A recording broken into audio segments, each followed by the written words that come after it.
বিসমিল্লাহির রহমানির রহিম। আপনারা জানেন আমাদের কেন্দ্রীয় নির্দেশ মোতাবেক আমাদের চেয়ারম্যান ভারপ্রাপ্ত চেয়ারম্যান তারেক রহমান সাহেব আমাদের দিকে নির্দেশনা দিচ্ছেন যার যার এলাকা প্রতিটা এলাকা পরিষ্কার পরিচ্ছন্ন রাখার জন্য এবং কোথাও কোনো গণ্ডগোল কিছু হলে সাথে সাথে করার জন্য। গতকালকেও গণ্ডগোল হয়েছে, আমাদের কিছু সাংবাদিক বন্ধুরা আমাকে ফোন দিয়েছে।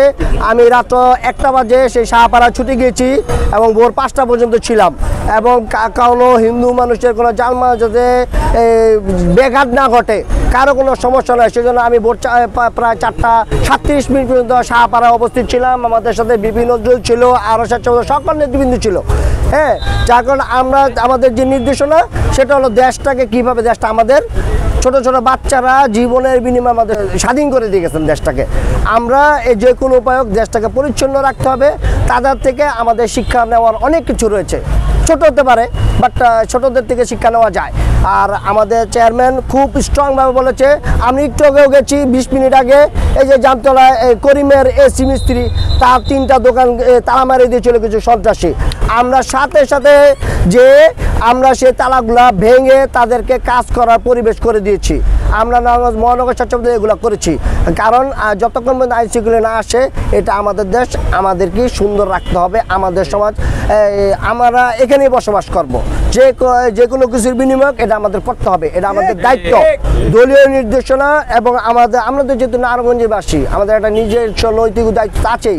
কে বিএনপি করে কে মামল করে সোয়াট, এটা কোনো বিষয় না।